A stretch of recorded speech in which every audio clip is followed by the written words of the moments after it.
everyone, welcome to today's session on enhancing everyone's wellbeing, one transition at a time. My name's Patricia Osgood and I am a BU consultant, and I'm joined today by Dee, who is the Assistant Director and Educational Leader of a long daycare centre in Melbourne. So hi Dee, how are you going? Yeah, good. I'm really excited to be here. It's great that we're talking about mental health and well-being in our community. I've been in the sector for 20 years now. And looking back, perhaps 10 years ago, we don't talk about mental health, and now, let alone, we're talking about mental health in the community. So it's really exciting. Yeah, well, it's great to have you here today.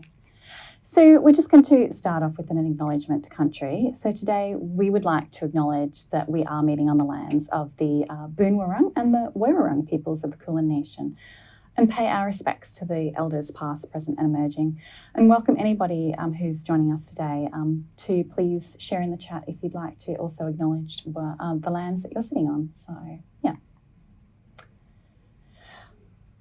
So you can see our slide here on Make Safe at the moment. We have that for a reason. Today we may be discussing some topics that potentially may feel difficult or stir up emotions. So if you feel that you need to talk to somebody, we do encourage you to talk to somebody that you can trust or a professional, such as on the slide that is in front of you. We have some reputable organisations for you to contact if you need to speak to anybody. So just a little bit about BU today before we start. BU is all about growing a mentally healthy generation. So the aim of BU is to equip educators across Australia, and we do offer educators online professional learning, fact sheets, webinars, and a whole lot of other resources. So there's a range of resources that you can access on the BU website. We do encourage you to look into those and have a look to be equipped yourself as an educator or as a leader to support a mentally healthy generation.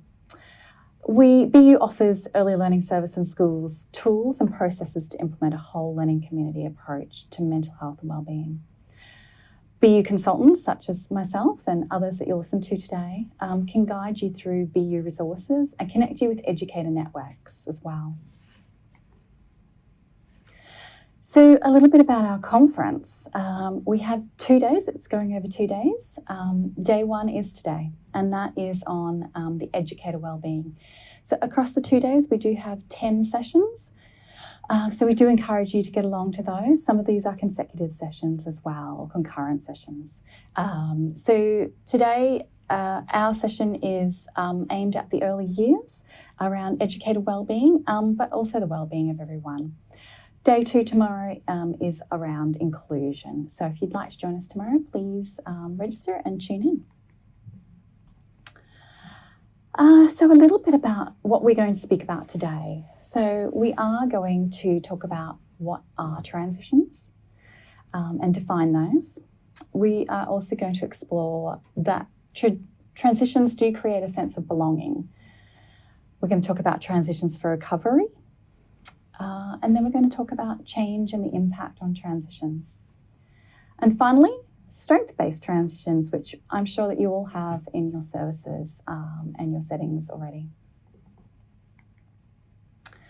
So we're going to actually start with a poll. So if we can open up that poll, that would be great. Our conversation today is going to be focused on transitions, so we thought that we could start off with a poll to get an understanding of what they are and what you think they are. So up on your screen, you have the question, what do transitions mean to you? So we can choose from a couple of options there. A process or period of change. B, a way to move from one activity to another. C, something that assists change. D, something that assists routines.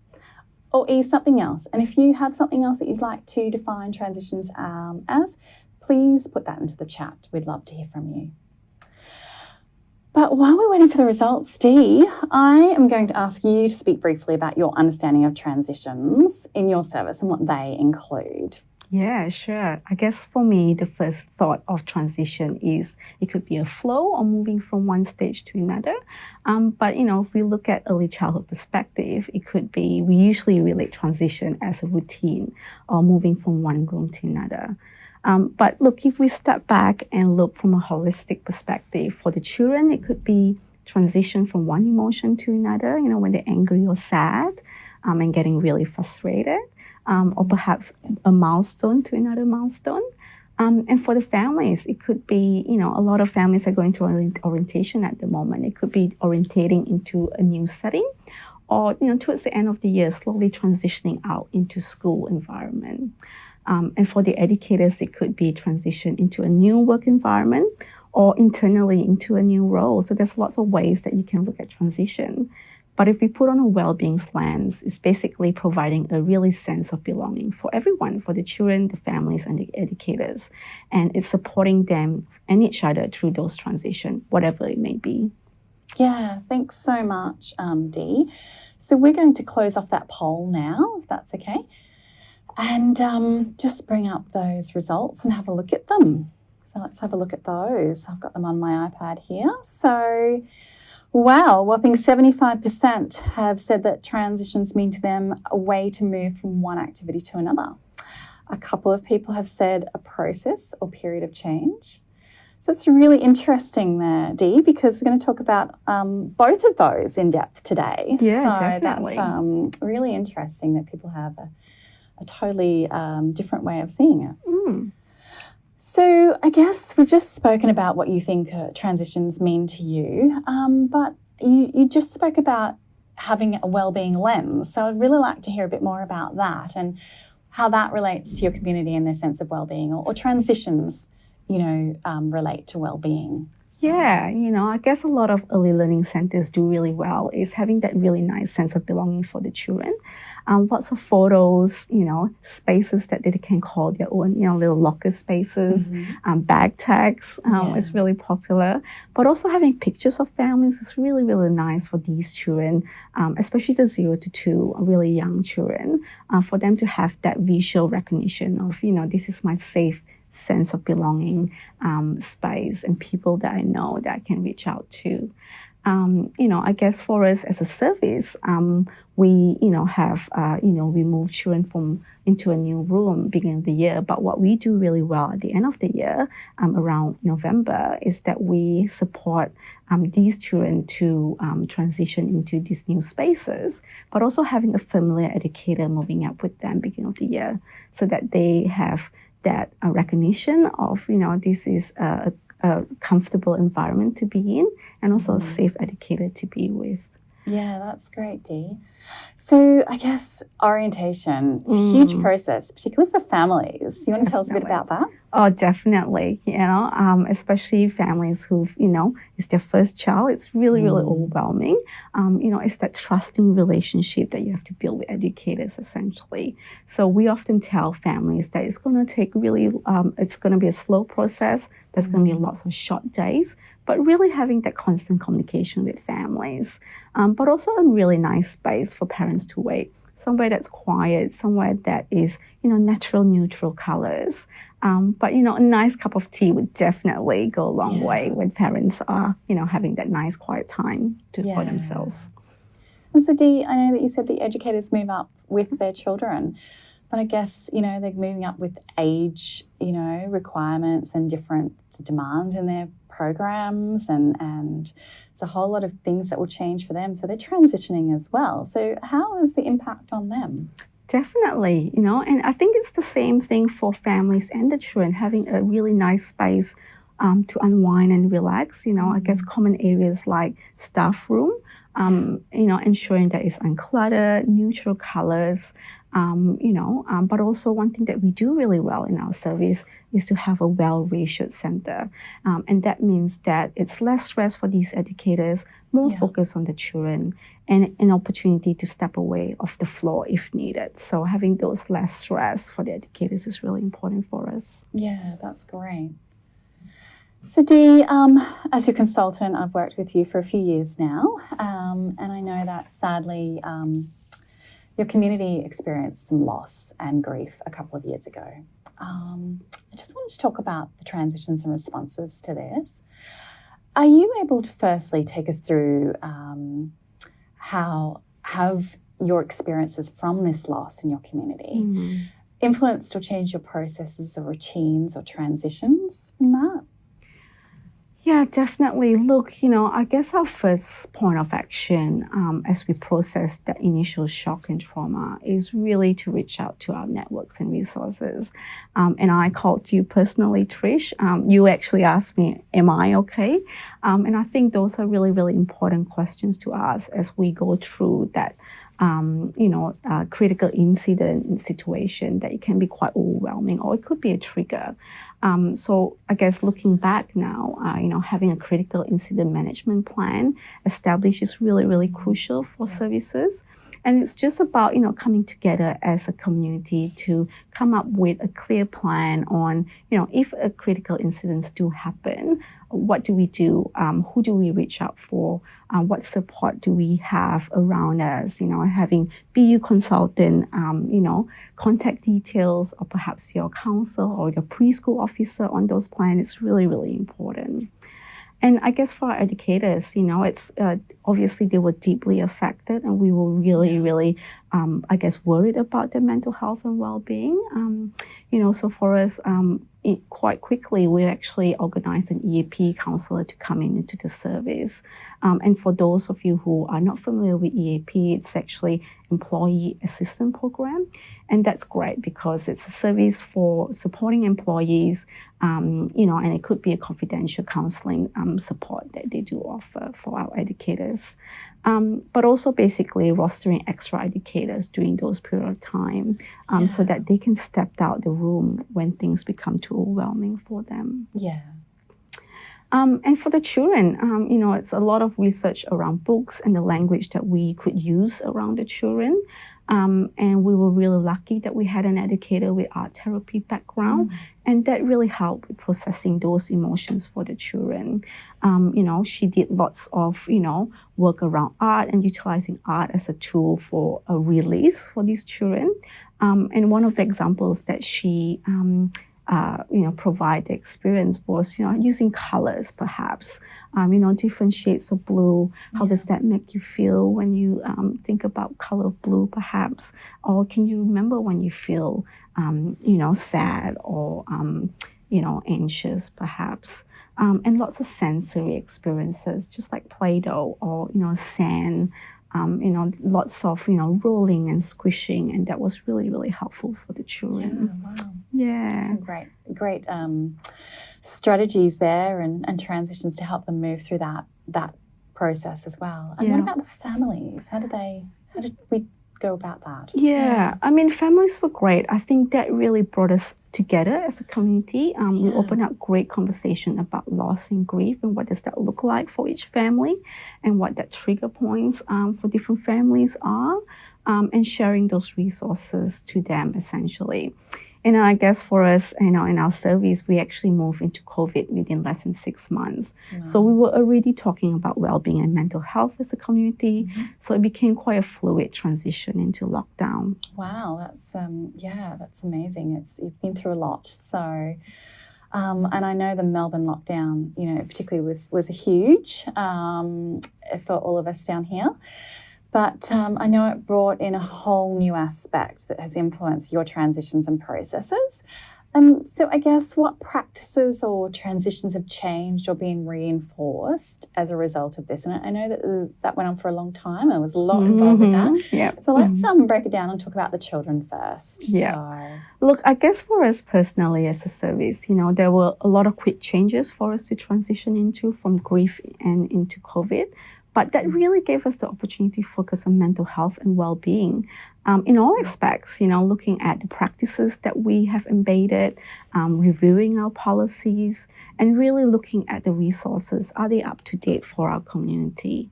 But really allow us to listen to the need of our community and reflect on what works really well and what we can do better. And for the children, I guess it's the biggest priority for us because they went through a lot of emotions, but also they could see people around them who were safe were going through all these emotions. And so for us, we really wanted to support their understanding of what their world is going through. And especially COVID as well, it's that physical changes. It's, wearing masks, restrictions around places that they often do go to. So for the children, it's just, having a safe space for them to talk about all of the changes, but also for them to help, for us to help them to support their emotions and regulating these emotions. Yeah.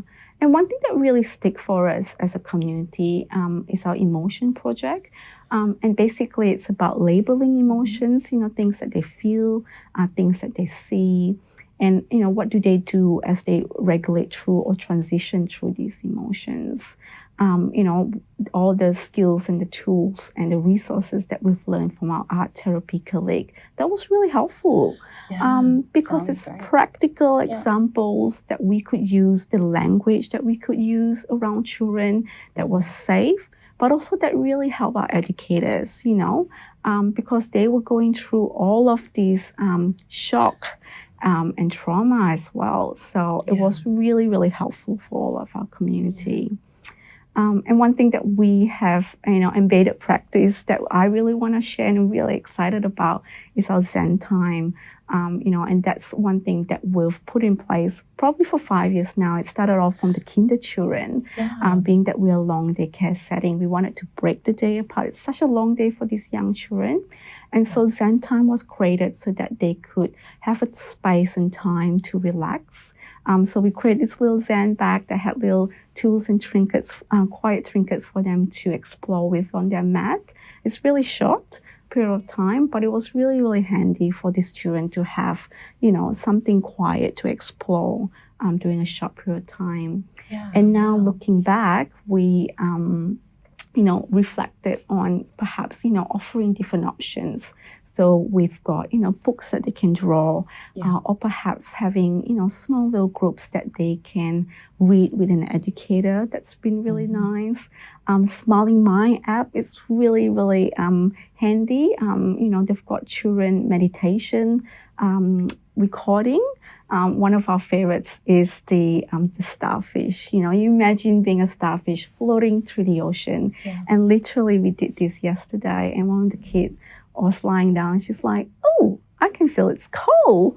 And it's so important because, children are checking in with themselves. They're checking with what that feels like during that moment in time. And it's so important for them to, having these options so that they can listen to their body. We want to give them the tools to connect with themselves. And it's been really successful. One of the feedback that we've heard from parents is that they've actually created a Zen den at home so that they've got all these different tools, this little nook and corner in their house, so that when emotions run high at home, their child could go into this space. And that's been really nice. Great. Yeah. Love to hear more about the Zen bags later. So we might talk about that at the end. Yeah. So I guess how do the transitions change for the families, Dee? Families, it was a very different ball game for them. Yeah, definitely. Look, I guess for families, it was really difficult, especially being in a lockdown with really young children, and then working from home and, and still having to process all these emotions was really difficult for families, definitely during COVID. But we did lots of Zoom check-ins, and I'm sure a lot of services do that during that period of time, lots of virtual check-ins with families and children. But we had different activities planned out. We had games like bingos, home bingo, where they have to look for, perhaps look for something with, that starts a letter B, or, something with, that, has a yellow color in your home. And that was really fun for the children. We did lots of music and singing, definitely a lot of cooking and sharing recipes through Zoom. And that was fun. We even did yoga or meditation, and that was really nice for the children. And we also did acknowledgement to country. So, just those practices that we had, and just as normal as we can, at home, and just reaching out to families on, all the amazing education program that we have offered for these children. But I guess for the families, one thing that we've just recently started is to and have a primary educator for documentation.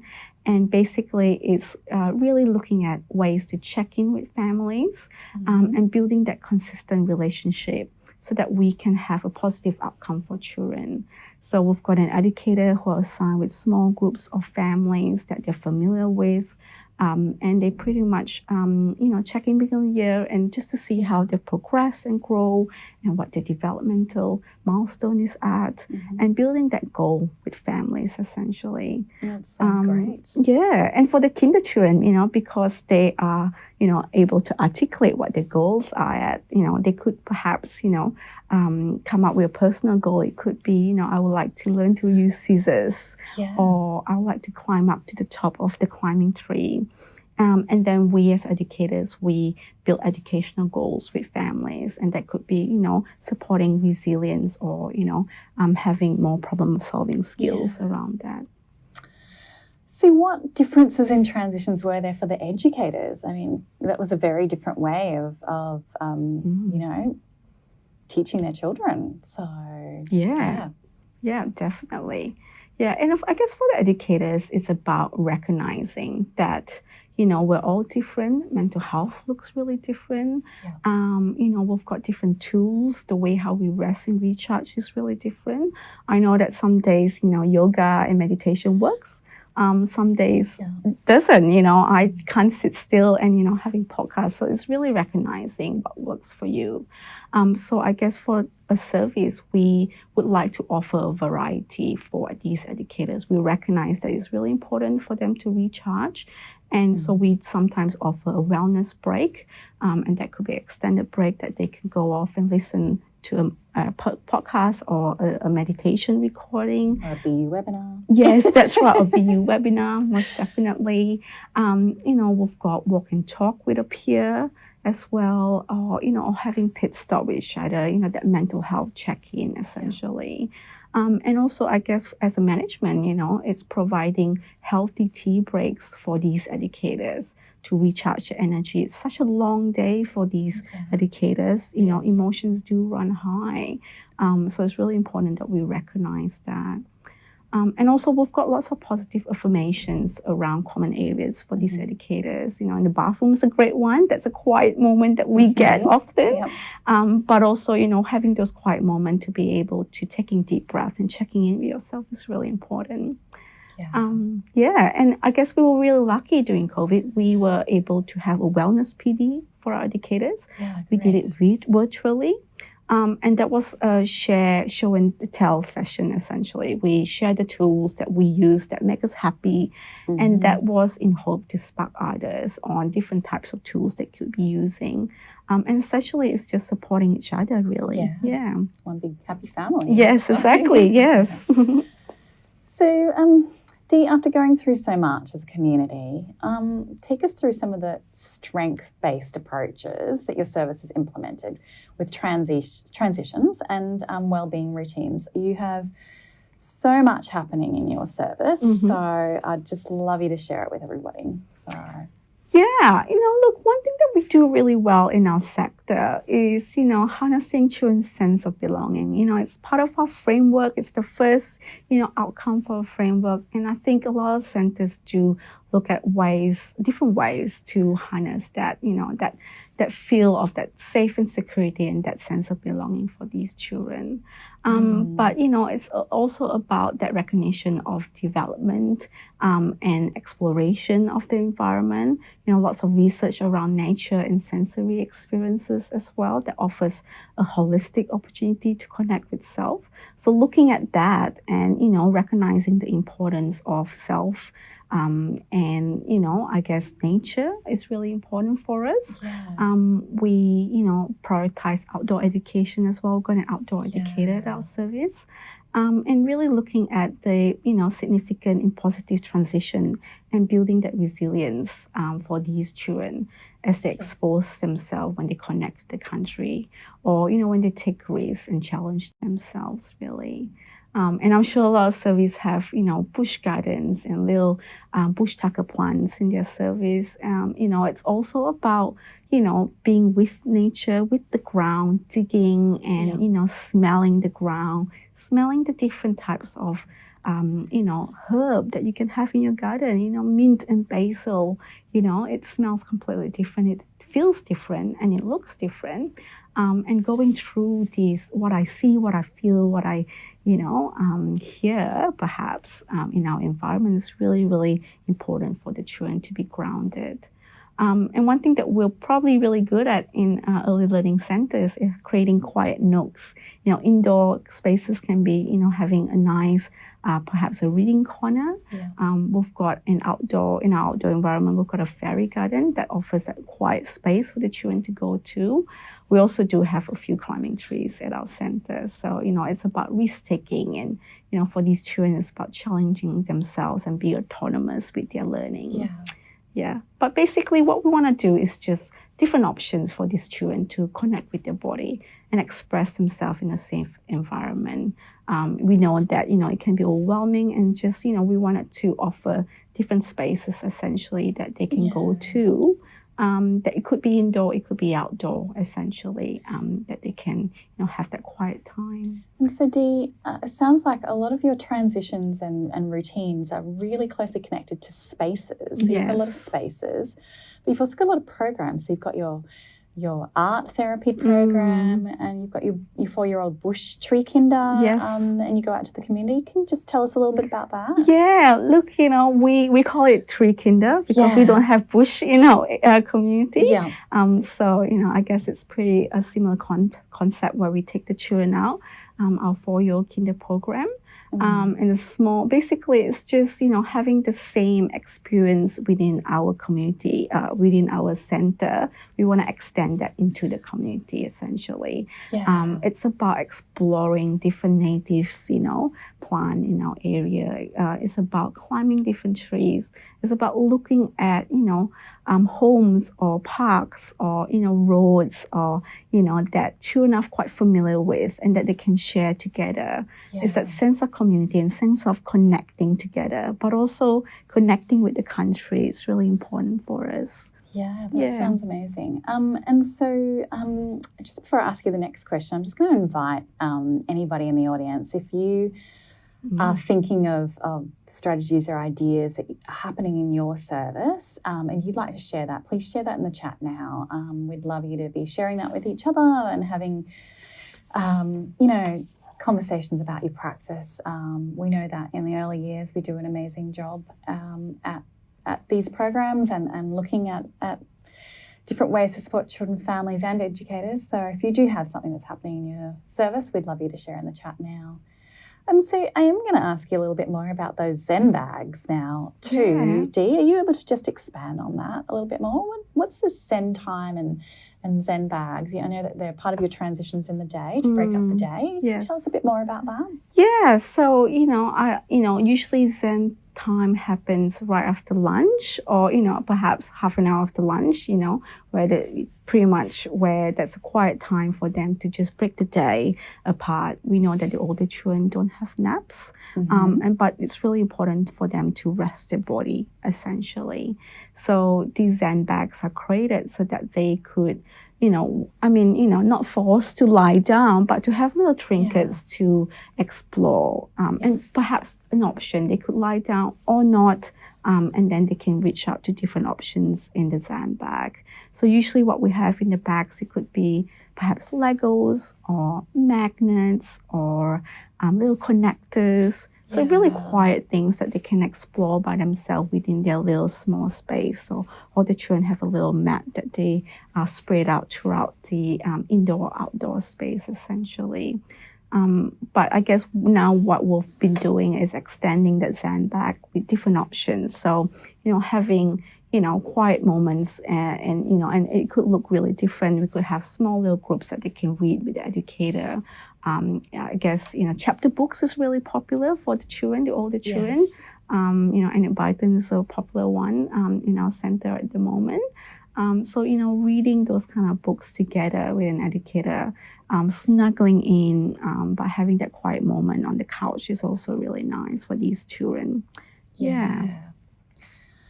So I know that our theme today is really centred around educator wellbeing. So I know we've covered that a little bit, Dee, but when we do speak about transitions, we do often focus on transitions for children and families. So I guess I really specifically just want to ask you, how do your transitions cater to educator wellbeing? Yeah, look, I think, our sector specifically went through a lot of emotions during COVID. Yeah. That was really difficult for us. Emotions did run high. There was a lot of fear, anxiety around COVID. But yet we, had to be with and for the children. So I guess, it's really just, recognizing that, that shows of professionalism in our sector, but also the amazing work that we've done as as early childhood educators on prioritizing children's well-being, connecting with families. It's just been really creative and amazing to see that in our community. But also we've known that, there's a lot of research out there that children are very attuned and mimic emotions of the adults around them, essentially.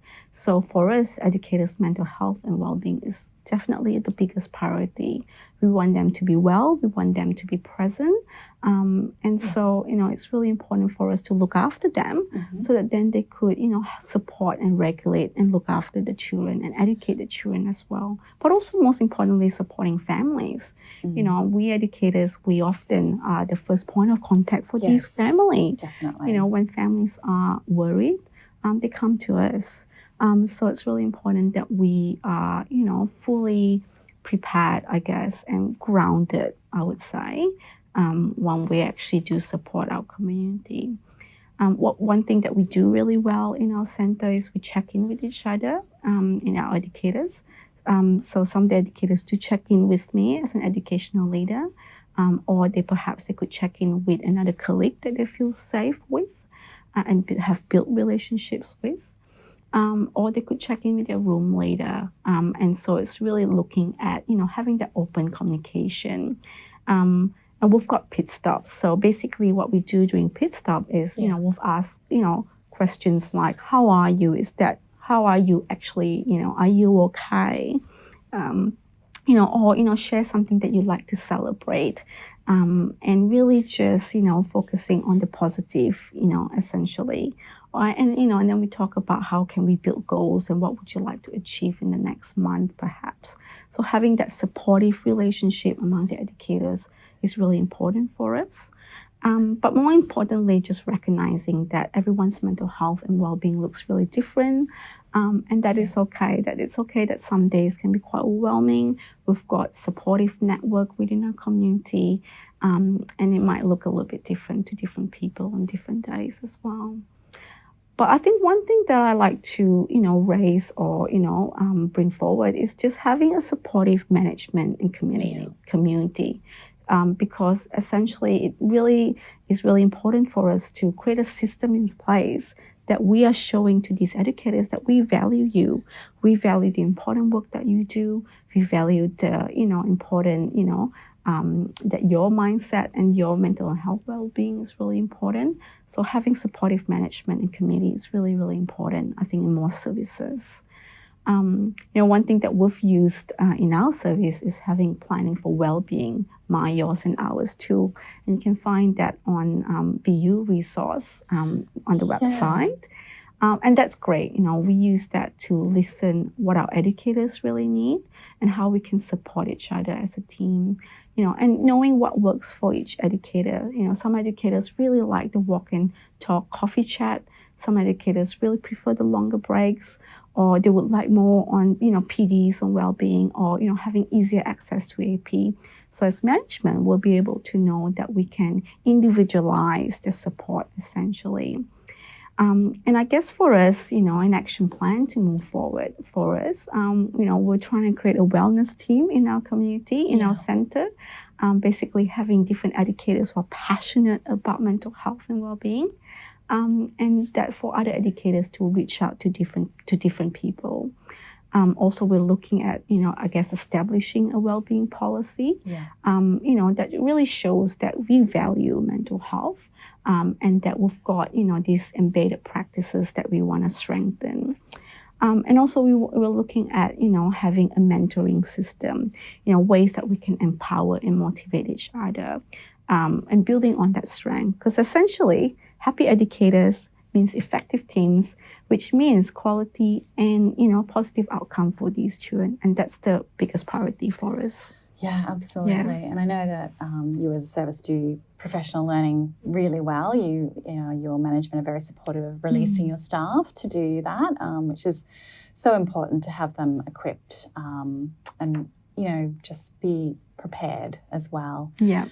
So you've mentioned a couple of the BU tools today. So just for anybody out there who is interested in learning a bit more about those. So I know Dee mentioned that we've got some wellbeing tools for you, and one of them that they have used is that Planning for Wellbeing, yours, mine and ours. That can be found in the Wellbeing Tools for You. We also have some really great news articles and some fact sheets on connection to nature. We've got some on wellbeing policies as well, and connecting to the outdoors and different spaces, and also on how to create those spaces, those safe places and spaces in your setting as well. If you're coming along to this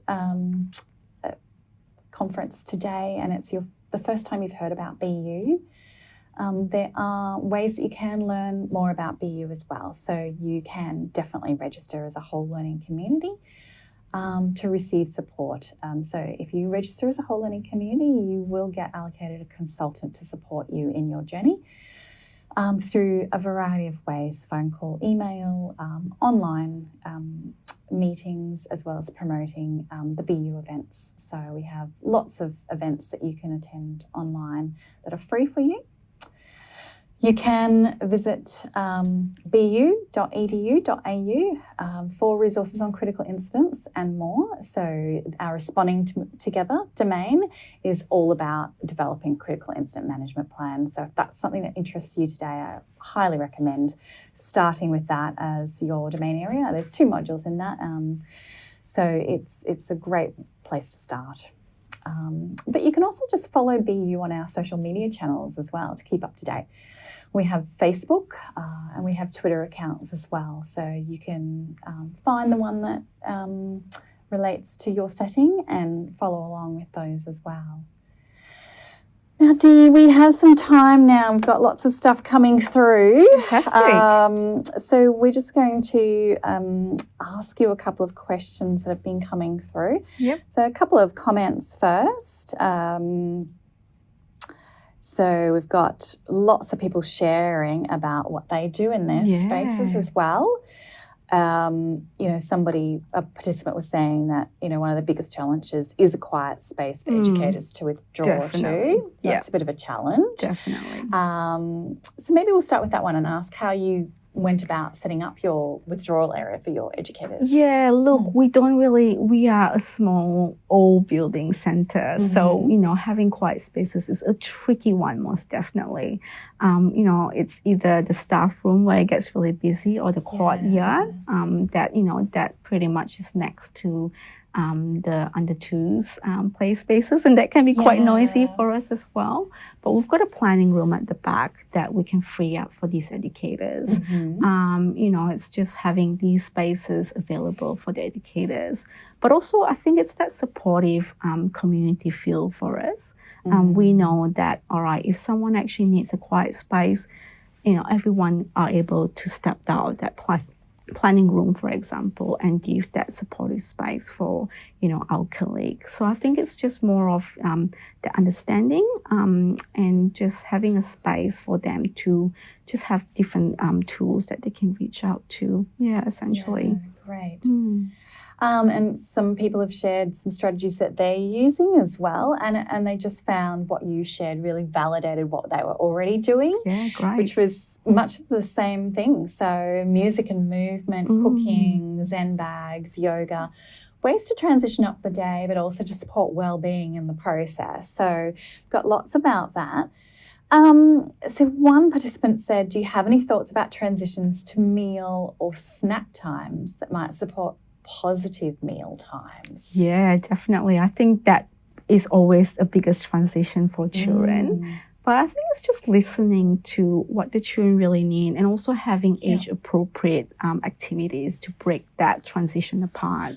You know, it could be songs, it could be that dance or movement, or it could be just having yoga. You know, we do have a quiet space at the corner in our outdoor space with mats and yoga carts for the children. You know, but it's really about inviting these children, you know, come in to join if they feel like they would need that. But also allowing children to make those choices, I think. You know, letting them know, communicating to them that, look, we're going to have lunch soon, but I'm doing yoga session right now if you want to join me before we wash our hands and have some meal time. So, you know, giving children choices, I think is really important. And they will come. They know that, you know, that this is a common practice, that they're quite happy to, you know, to join in. But yeah, different options really for them. I think it's really important. Yeah, great. And we've got somebody who's asked how to support really active children who feel like they will never, sorry, just lost that one, feel like they will never want to have a quiet time and feel a bit unsettled at those times or you know, struggle a bit with that downtime or that quiet time. We used to have children who are a group of children actually who are very active. So, and we acknowledge that it's really important to be active in, I guess, in the early years for them. So it's just about recognizing that, all right, well, you know, quiet moments or Zen time, meditation is not working for them. You know, do yoga outside, but physical movement. It could be running laps, or we can pretend to be a lion or, you know, or giraffe, you know, in the safari. You know, it's all about being creative. And that's one thing that we do really well in early childhood, being creative. But, you know, I guess it's really important about listening to the children, listening to your cohort. We know that certain practices might work well this year. And then you got to reinvent the wheel again next year. So really being flexible, but really listening to these children. And also be kind to yourself, you know, and it takes time for, you know, the children to grasp the concept. You know, it might take, you know, weeks. It might take a few sessions really. So, you know, having the first session as a failure, it's okay. You know, it might not work.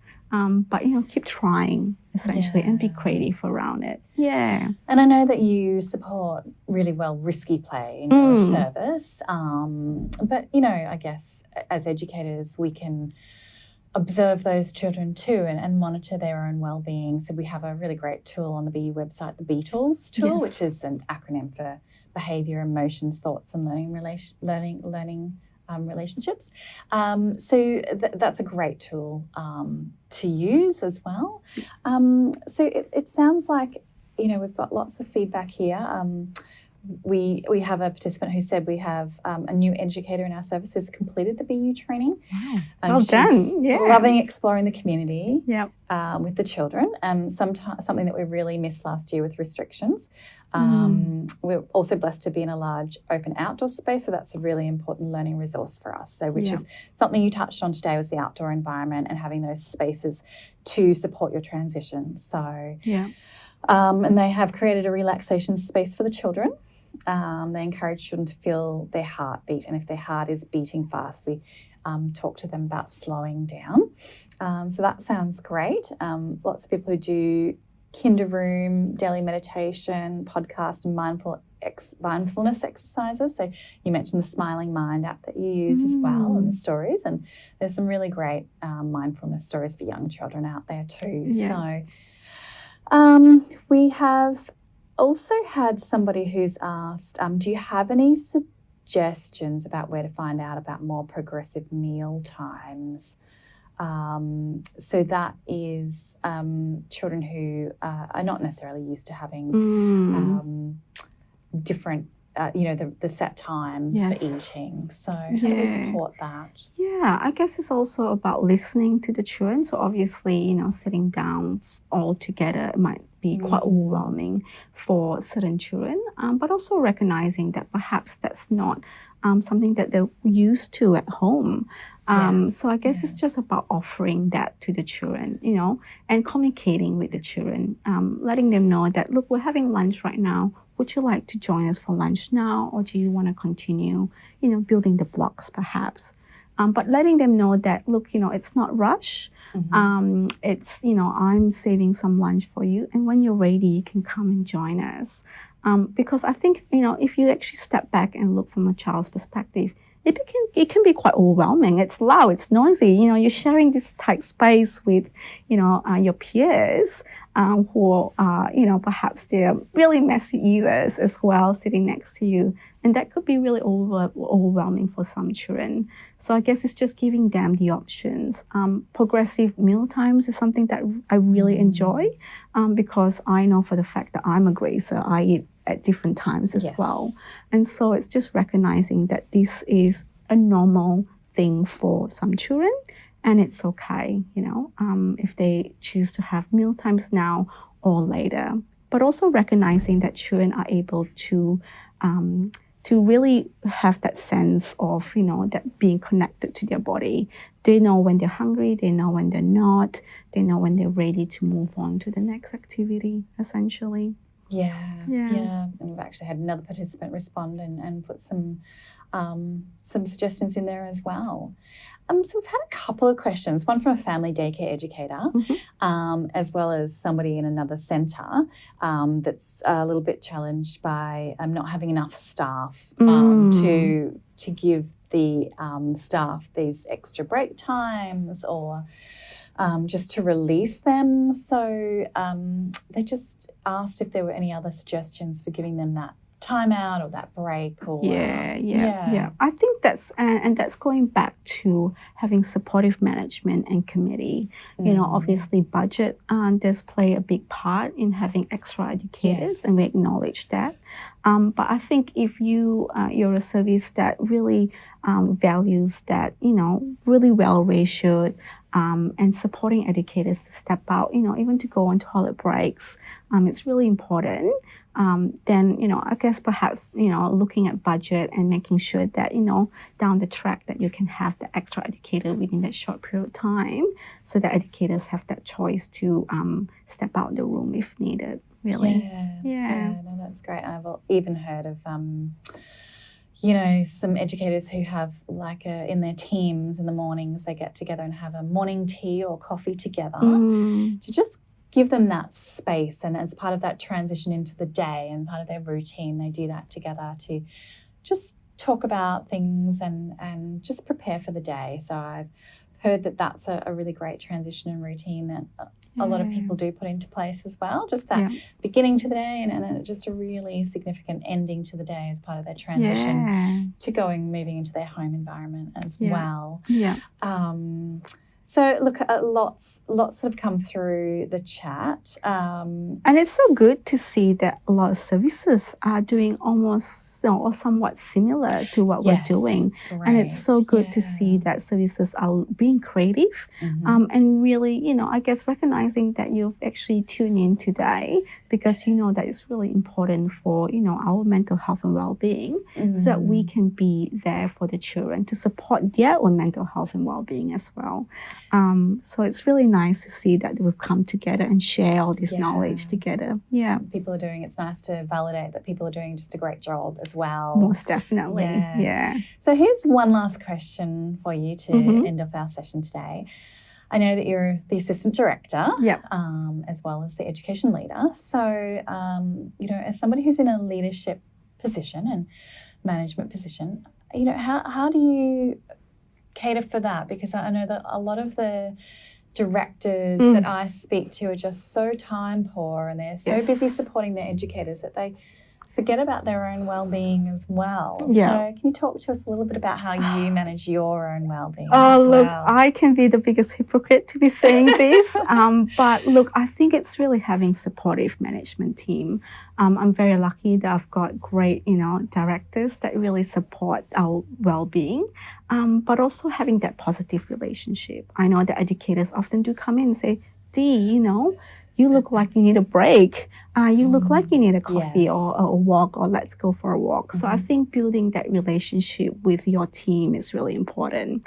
But I guess for me, it's just I've done a lot of work for myself. I recognize that mental health is really important and that makes a difference to my work performance. And I know that I've got different tools. Like I said, certain days sitting down and meditate does not work for me because my head is buzzing a million miles per hour. So I know that, all right, I'm going to go out for a walk. I'm going to listen to a podcast that is absolutely nothing to do with leadership or early childhood. And I think that makes a huge difference, having different options and, that you can reach out to in your little pocket, essentially. On the go. Yeah, great. Thanks so much for joining us today, Dee. It's been just lovely chatting with you and sharing and hearing about all the wonderful things you're doing in your service. And hopefully in the chat we've seen all the wonderful things that other people are doing as well in their services and validate that you're doing an amazing job. So thank you so much. We are going to finish up very soon. But the one thing that I've just had a request is that we can just repeat the Beatles tool. So if you are a registered whole learning community, please reach out to your consultant and they're able to show you where that is located. But we can find that in our resources and that's under the mental health continuum. So there is a mental health continuum that you can explore. And that has a little checklist as well as ways to respond that you can look at as well, and just an understanding of what you're observing in children's behaviours as well. And that also has a link to the Beatles tool. The Beatles is an anecdotal observation template that you can use. It's a blank template you can download and use to observe children, and that can really help you get a greater understanding of what might be happening for them and an understanding of their viewpoint as well. Thank you for having me. It's been really exciting to share and have this conversation. And like I said, it's just great to see that our sector is thriving and prioritizing mental health. So I think it's an exciting time for us, I think. Most definitely. Definitely. Well done. Thank you.